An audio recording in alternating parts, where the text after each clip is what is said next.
Hey, let me show you how to find nearby people on Instagram. So first you have to open up your Instagram app and tap on the search icon. Now in the search bar, type your location. For example, I search for Arizona, USA. After searching, go to the Places tab. Here you will see posts that were shared from that location. Now scroll down, and now from here you can go to the recent section.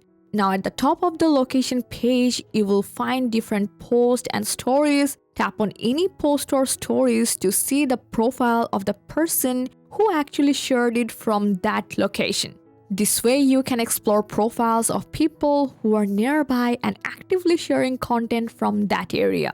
You can also check places like restaurants, cafes, gyms, spa centers, and just open any location, browse the post, and visit the profile of people who tag that place. And from there, you can follow them and contact them directly. And that's it. This is how you can actually find nearby people on Instagram using location search. I hope this guide helped you a lot. Make a like and subscribe for more Instagram tips and tricks. Thanks for watching.